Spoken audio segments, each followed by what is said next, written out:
Tunashukuru Mungu. Mitambo saa nyingine inakuwa haifanyi vizuri, lakini tunashukuru Mungu kwa ajili hiyo.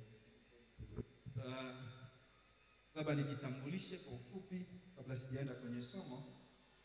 Kwa majina yangu ninaitwa Rabson Emmanuel Yeremia, na Yesu ni mwokozi wa maisha yangu, na ninasema hivyo kwa sababu nimemwona kwenye maisha yangu. Ninatoka katika ile nchi ya Tanzania,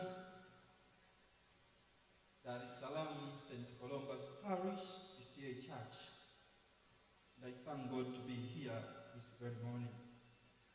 I would like to say thank you for the elders to host me today and invite me to share with you this very good Easter of 2021. Bwana asifiwe. Sasa naomba niende moja kwa moja kwenye somo ili kwamba tuweze kujifunza kuhusu habari ya ufufuko wa Yesu Kristo, about the resurrection of our Lord Jesus Christ. Na nitaanza kwa habari fupi, just a short story. Kama alivyokuwa Edda wetu anatupea matangazo hapa, alizungumza kidogo kuhusu mambo ya mpira. Arsenal, najua nini kimetokea. Chelsea, najua nini. Poleni sana fans. Leo Man U tutakuwa uwanjani. Bwana asifiwe. Na sisi pia jana katika ligi ya mabingwa Afrika kwa ngazi ya klabu, Simba jana ilipiga mtu 5-4. So we are okay also. Lakini niseme, I want to connect this with a sermon of today.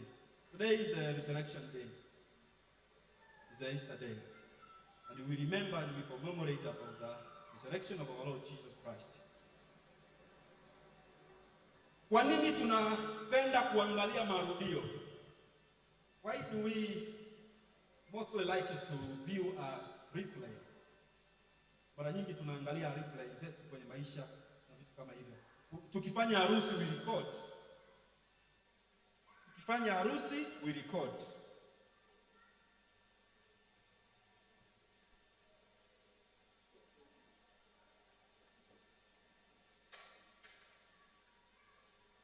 Tukifanya harusi we record. Na kama tuna record kwa malengo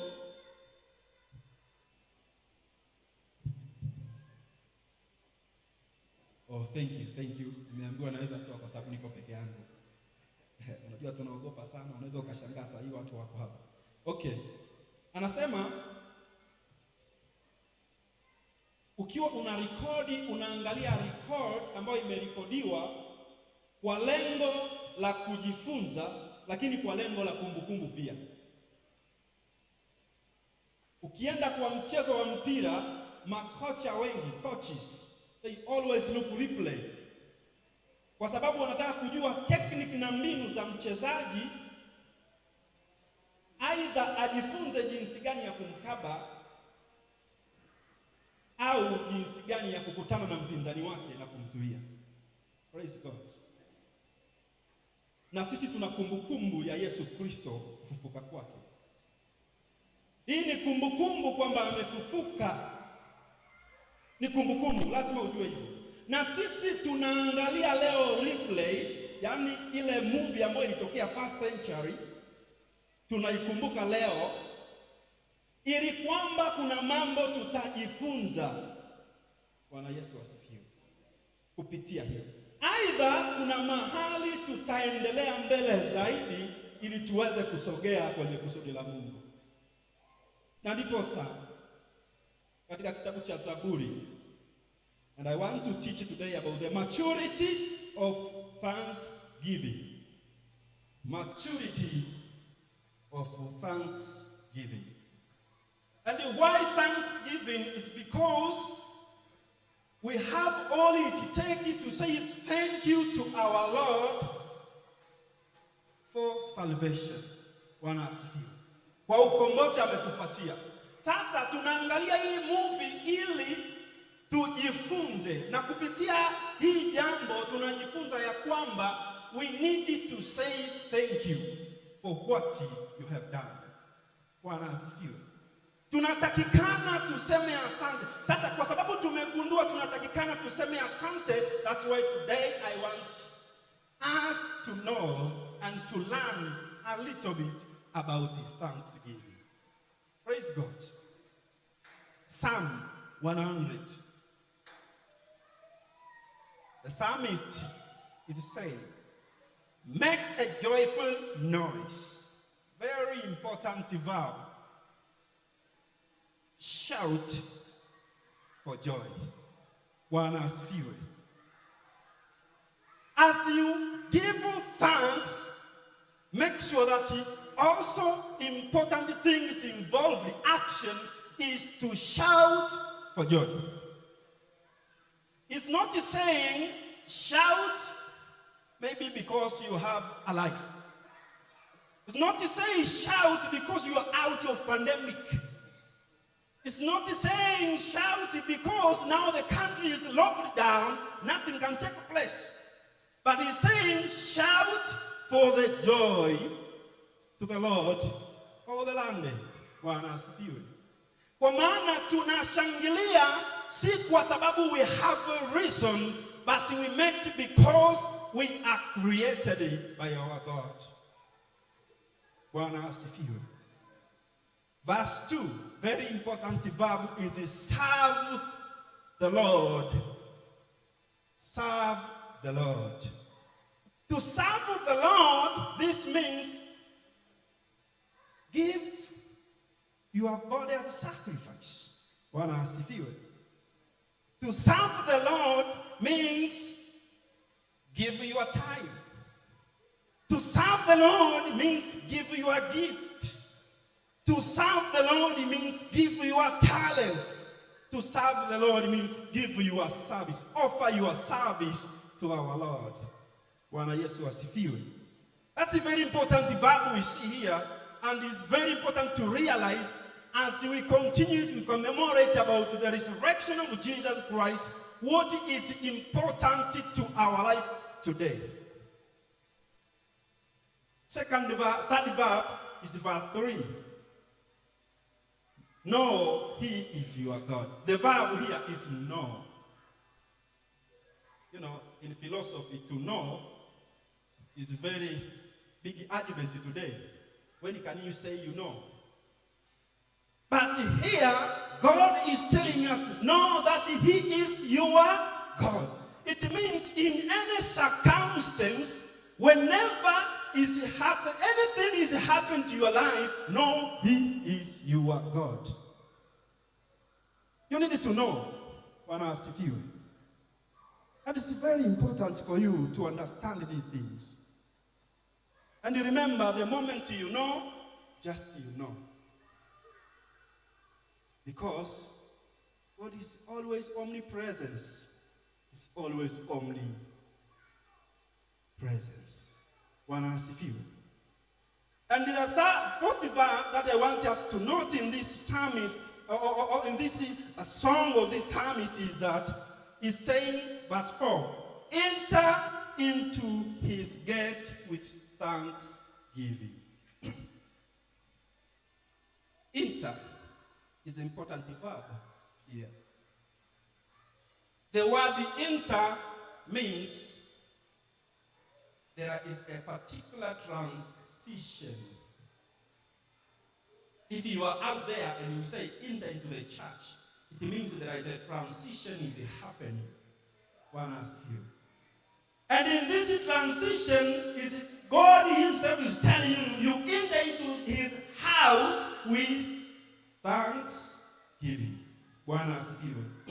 Na ndio sasa, kwa nini kuna maneno matatu ya msingi na la nne anakuambia ingia kwenye nyumba yake kwa shukrani? When I was reflecting about this, and when I read the passage from the book of First Thessalonians, I realized there is 4 important stages to a mature thanksgiver. Bwana asifiwe. In order to be called a mature Christian toward thanksgiving, you must develop a very important stage, which are 5. And we are going to see this from the book of Thessalonians. First Thessalonians, as we read.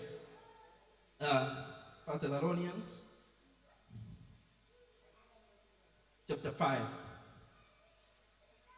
First of all, we must realize the book of Thessalonians is written by, or letter is written by Paul. And this city was named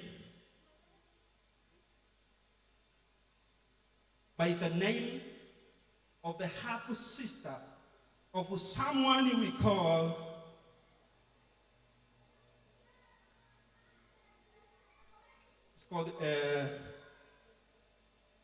don't remember the names, but the name was given so that to remember and commemorate the half-sister of someone. Bwana asifiwe. And in Acts 17 verse 2,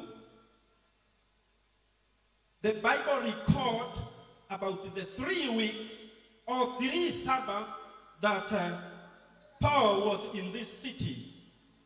He was preaching there. And after preaching, he went. And later on, he sent Timothy to see if there is any development and get feedback. Then when Timothy came back, he gave a report about the good development of the Christian in this city. That is where Paul now was inspired by Holy Spirit to write this letter from there. And he write to the immature Christian so that they can develop to be mature Christian. Bwana asifiwe. So this is stages, we can see it from the book of First Thessalonians, and I have tried to put it from verse 15. See that none of you repay evil for evil. Bwana asifiwe. First stage for you to develop toward the good thanksgiver is to see that you are not paying evil for evil. As we remember the resurrection of Jesus Christ, we must remember that this is a very important stage, first and the foundation of our Christianity. That we must not pay evil for evil. Second stage that Paul is telling us is in verse 16. He's saying, rejoice always. Praise God. To rejoice means to be happy. In other words, he's saying, be happy always. Or consider yourself always happy. Mara zote jifanye uko na furaha. Hakikisha mara zote una maintain furaha. And this phrase is very important. Rejoice always. It's not saying rejoice when there is a good things or rejoice when there is a bad things, but always. It means there's a time you need to rejoice, but the circumstances and the environment are not allowing you to be rejoiced. But you need to rejoice. Now, this is stage number 2. For the one who is mature toward thanksgiving is always rejoicing. And if you look at the element of these things, you will see there is an element of thanksgiving within. Kupeana shukurani. kama mtu anafurahi wakati wote. Nikikwambia mtu amekutusi unafurahi. Amekuambia mzuri umefurahi. Okay, wamekuja wamesema uhuru amefunga umefurahi. Amefungua umefurahi. It means all the time you are rejoicing. It means all the time you give thanks to God. There's an element. That's the second stage and very important as we commemorate the resurrection of our Lord Jesus Christ. You can imagine Jesus is persecuted. And in the cross, anasema wasamehe kwa maana hawajui watendalo. In the hard situation, is still showing the element of not paying evil for evil, one, and the element of rejoicing for what is happening. Bwana Yesu asifiwe. So, on earth, we have a lot of joy. So people are always rejoicing with a lot of things. There are other scholars, they say there is a types of rejoicing. We call it talento, rejoicing, or talento joy. There is others call it the achievement joys, and others they say sinful joy, and all others. All these are the joys. For talento joys, they say, is a joy which is campaigning with a talent. Campaigning with a talent. Mtu ako na talent, anataka, anafurahi kwa sababu ya talenti. Kwa mfano, sasa ukimguza Cristiano Ronaldo, mguse mchezaji mzuri kina Wanyama, they are happy because they have a talent of playing football. That's what we call a talent joy. Other we call it achievement joy is the joy ambayo inatokea because you have been succeeded. Ukifanikiwa, you will be joyful. But Jesus here is not telling us to rejoice always in these things. He's telling us to rejoice always because he is reflecting to the book of St. Luke, chapter 10, verse 17, where he sent the 72. And then they went and decided to preach. They prayed. And then they came back and they rejoiced greatly. And they said, through your name, even demon obey us. So rejoicing here is because we have the name of Jesus Christ, and through the name of Jesus Christ we can pray and request anything, and we were given. Na ndio maana hatusemi furahi kwa sababu una pesa. Hatusemi furahi kwa sababu wewe ni kiongozi mkubwa. Hatusemi furahi kwa sababu umechaguliwa na mnaka. Tunasema furahi kwa sababu una jina la Yesu. Kupitia jina la Yesu utapata cheo, kupitia jina la Yesu utapata kile unataka. That's why we pray through the name of Jesus Christ, because he's the one to provide for us. Bwana asifiwe. So, second things why we must always rejoicing in this study number 2 is because our name is written in the book of heaven. The same. Second, Jesus is telling the disciple not to only rejoicing because you pray through my name and given, but also rejoice because your name is written in the book of heaven. Bwana asifiwe. Study number 3, verse 17. Pray always. Pray always. Stage number 1, don't pay evil for evil. Number 2, if you finish that, you come to the stage number 2. Now stage number 2, now you come to number 3 is pray always. Omba kila wakati. It means, that's not telling us, pray when the pandemic is in, or pray when the pandemic is out. Pray when you have a job, or pray when you don't have a job. Pray always. In all circumstances, pray. If you have given, pray. If you have not given, also pray. This is the element of thanksgiving. It means you give thanks always. Always you say, God, thank you. If you pray always. Bwana asifiwe. As Paul is telling the church of the Thessalonians, that remember, this stage is very important toward the Christianity and the maturities of thanksgiver. Bwana asifiwe. Verse 4, and it is the stage. Verse 18, stage 4.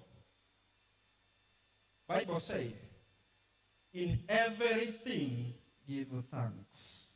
Bwana asifiwe. In everything give thanks. Or in everything, in every circumstance, give thanks. Not every circumstance. Stage 4. If you are able to not pay evil for evil, if you are able to not pay evil for evil, if you are able to rejoice always, if you are able to pray with all seasons, if you are able to pray with all seasons, you will come to a stage 4, which is called that you can be able to always give thanks to your God. You can always give thanks to your God. And this is a very important aspect to Christianity. And in giving thanks does not mean that if you are not given, or if you are not giving thanks, does not mean that hautabarikiwa. Please. Kama hujapeana shukurani haimaanishi hautabarikiwa. Lakini kuna kitu utamisi katika imani yako. Something you really miss. If you remember, when Jesus was going to Jerusalem, na alikuwa anapita kwa miji ya Samaria, he met some lepers in the book of St. Luke 17:19 there. Alikutana na lepers, 10 lepers. Wakaomba kuponywa. Akawaambia, go and show yourself to your priest. And traditionally, to show yourself to priest, at that time, priest was the one to give you a way ahead. Alikuwa ndiye anakuruhusu uingie kwa community or not. So, when they were going, the Bible says, in the way, waliponywa. But only one, remember, to come back. Bwana asifiwe. In the way, many of us, we are saved, but a few of us will come back to say thank you. Bwana asifiwe. And in this process, that is where Jesus said, my friends, where are the 9? Does not mean the 9 were not healed. But not that. The 9 were healed. Possibly they went home with joy. Possibly they went home and they say we will not repay evil for evil. Possibly they went home and they prayed without ceasing. But they missed one point. Come back. Through that, their faith was not accomplished. So by thank you, by giving thanks to our God is where we accomplish our faith. Stage 5. And the last, verse 19. Bible record, do not quench the spirit. Don't quench the spirit. Bwana asifiwe. It's very clear that now you are not paying evil for evil. Now you are praying without ceasing. Now you are rejoicing always. Now you are giving thanks in all circumstances. But in your giving thanks, make sure that you don't quench Holy Spirit. That is important stage. That Paul is telling the church of the Thessalonians, remember, as you prepare your thanksgiving service, as you prepare anything to tell God thank you, don't quench a Holy Spirit. Let the Holy Spirit work. Let the Holy Spirit work. Let the Holy Spirit lead you as you give thanks to your God. And we are not giving thanks to our God, maybe because church said so. Not because it's in the program. Not because the elder announced it so. But it is because you know you are God. Like the psalmist say, know you are God. Bwana asifiwe. Tunapeana shukurani kwa sababu tunamjua Mungu wetu. And I want to say, and I repeat,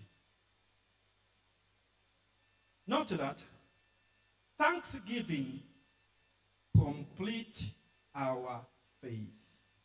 Thanksgiving complete our faith. And remember, if we don't give thanks, does not mean that we will die. If we do not give thanks, does not mean that we will be punished. If you will not give thanks, does not mean that you will not be healed. Does not mean that God will not remove the pandemic amidst us. No. But we will not accomplish our faith. He will provide for us, but our faith will still be small and small and small. So in giving thanks, the act of thanksgiving honor God. That is very important to note. And we do not give thanks because we are told to do so, but because we know who is our God, and because we have convinced that by Holy Spirit, that this is the way our God needs us to do. Our thanksgiving today must be based on our faith, because thanksgiving completes our faith to our God. Giving thanks to God is not because we fear him. We give thanks to God not because he is intimidating us, but we give thanks because we have convinced this by Holy Spirit through Jesus Christ. So as we remember the resurrection of our Lord Jesus Christ, as today we celebrate, let's remember to give thanks because now we have salvation into our hand. And it is the one who gave us a favor, and the hope for tomorrow. Because there before tulikuwa hatuna hakika wapi tunakwenda, but after Jesus Christ akatuambia ninakwenda kuandaa makao. This is assurance. And through this, as we remember this replay, I repeat that. Let us identify that in this day we need to give thanks to our God. Let this be a part of our learning. Let us develop our attitude toward the maturity of thanksgiving. And let us pray. Father, we thank you for so much love to us. Thank you for this wonderful message you have given to us about maturity to thanksgiving. As we remember about your powerful resurrections, thank you because of this beautiful and wonderful offering that you have given us to come before you and say thank you. When we say thank you, because when we were down, you lifted us up. We thank you because when we were in the valley, you gave us fountain of water. When we were in the wilderness, oh God, you opened a pool of water for us. We thank you because when we were in the dry places, you opened a spring also for us. Thank you for this beautiful and wonderful country that you have given to us, oh God. We also thank you for this beautiful time that you have given us to serve you. Indeed, we say thank you. We commit ourselves to you, O Lord. as we celebrate about your resurrections. Lord, take care of our families. Lord, we pray for those who are sick. We commit them to you. We commit those who are struggling from financial crises and all others about businesses, oh God. Lord, all of them we put unto your able hand. Come and take control. As we give you thanks, oh Lord, let complete our faith to you. And this is our prayer that we make in Jesus' name. Amen. Amen. And God bless you and thank you.